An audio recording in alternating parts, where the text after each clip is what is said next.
మనకు అనుగ్రహింపబడిన కృప చొప్పున వేరు కృపావరములు కలిగిన వారమై ఉన్నాము గనుక ప్రవచన వరమైతే విశ్వాస పరిమాణం చొప్పున ప్రవచింతము, పరిచర్య అయితే పరిచర్యలోను, బోధించువాడైతే బోధించుటలోను, హెచ్చరించువాడైతే హెచ్చరించుటలోను పని కలిగి ఉందము.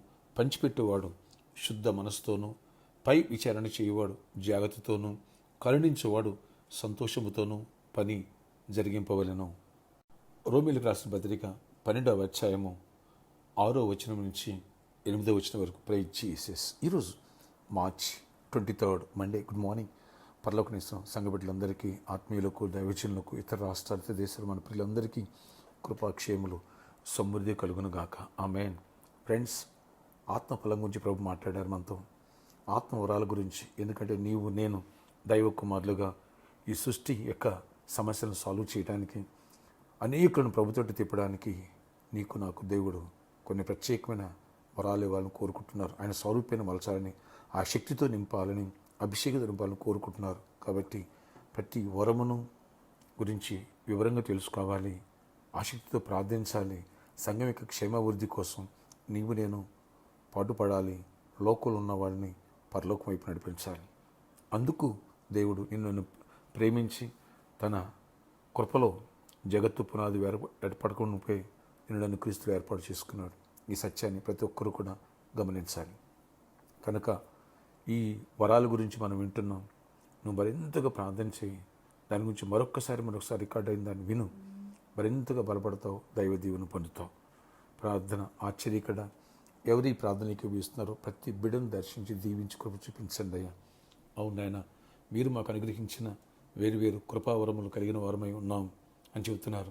ప్రవచన వరం అయితే విశ్వాస పరిమాణం చొప్పున ప్రవచించాలి. పరిచర్య అయితే పరిచర్యలోను, బోధించేవారైతే బోధించులోను, హెచ్చరించేవాడైతే హెచ్చరించులోను పని కలిగి ఉంది. పంచిపెట్టేవాడు శుద్ధ మనసుతో, పై విచారణ చేయవాడు జాగ్రత్తతో చేయాలని, అన్ని విషయాల్లో వాక్యానుసారంగా అడుగులు వేయమని చెప్తున్నాం. ప్రతి వరమును నీ ప్రేమతో కనికరంతో వాడమంటున్నావు ప్రభా. నీ ప్రేమ, నీ కనికరం, ఆత్మఫలం మేము కలిగి ఉండాలి. ఈ వరాలు మేము ఆపరేట్ చేయాలి. మేము సంఘానికి దీవెనకరంగా, అనేకులకు ఆశీర్వాదకరంగా ఉండాలి. నీకు మహిమకరంగా ఉండాలి. ఆ మేరకు సంఘమునంతా బలపరచండి, కృపకు పాత్రలుగా చేయండి. ఈ ప్రార్థన ఏకీవిస్తుండగానే అద్భుతమైన కృపను పొందుకునే భాగ్యాన్ని ప్రతి ఒక్కరికి అనుగ్రహించి దీవెనతో మేలుతో నింపండి. వ్యాధిగ్రస్తులు ఎవరున్నారో వారిని స్వస్థపరచండి. ప్రతి వ్యాధిని గద్దిస్తున్న మీరు గద్దించి విడుదల స్వస్థపరచండి. ఆయన బలహీనలు లేవనెత్తండి, బలపరచండి. రక్షణ పొందడం, రక్షణకే సిద్ధపరచండి, రాకడికే సిద్ధపరచండి. ప్రతి ఒక్కరిని కూడా కృప చూపించండి. ఆ యుద్ధాలు ఆగిపోవాలా, ప్రపంచ శాంతి ఏర్పడాలా, చీకటి తొలగించండి. Save India, save world. నాయన ప్రతి మోకాల్ని నామలు వంగాలి, ప్రతి నాలుగుని స్తుతించి కనపరచాలి. కృప చూపించండి అయ్యా. ఈరోజు ఎగ్జామ్ రాస్తున్న బిడ్డను తోడేయండి. 10th క్లాస్ అలాగే యాన్యువల్ ఎగ్జామ్స్ రాస్తున్న బిడ్డలు, వారి పట్ల కూడా కృప చూపించి కార్యాలు చేయండి. జాబ్ లేని వాడికి జాబ్స్ ఇవ్వండి, జాబ్స్ ఉన్న హైక్స్ ఇవ్వండి. ప్రతి బిడ్డకి రోజు అంతట్లో కూడా నీ తోడై ఉండి ప్రతి పనిలో, ప్రతి విషయాల్లో కృప చూపించి కార్యాలు చేయండి. యాక్సిడెంట్స్ అవాయిడ్ చేయండి, చీకటాత్మలు అయిపరచండి, సమస్త అవసరాలు తీర్చండి. ఫైనాన్షియల్గా బ్రేక్ త్రూ ఇవ్వండి, వ్యాపారస్తులను దీవించండి, అందరినీ దీవించండి. ఆర్థిక ఇబ్బందులు ప్రతి ఒక్కటి తొలగిపోవాలి. సంపూర్ణమైన సమాధానం, ఆశీర్వాదం ఇవ్వండి. గర్భఫలాలు ఇవ్వండి. గర్భిణీ స్త్రీలకు క్షేమాన్ని, సుఖప్రసవాలు ఇవ్వండి. చిన్న బిడ్డలు, యవనస్తులను దీవించండి, పెద్దలను దీవించండి, సంఘాన్ని దీవించే ప్రతి ఒక్కరిని ఆశీర్వదించి కృప చూపించండి. ప్రామిస్లో ఉన్న ప్రాబ్లమ్ని సాల్వ్ చేయండి. సిద్ధపు ల్యాండ్స్ దీవెనకరంగా మార్చండి.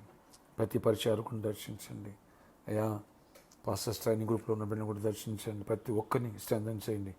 నీ కృపకు పాత్రలుగా చేయండి. నన్ను, మమ్మల్ని, మా కుటుంబాలను దీవించి ఈరోజు అంతలో గొప్ప దీవెన, గొప్ప జయమును, ఆశీర్వాదాన్ని, కృపాక్షేమం దయచేసి మహిమ చెందండి.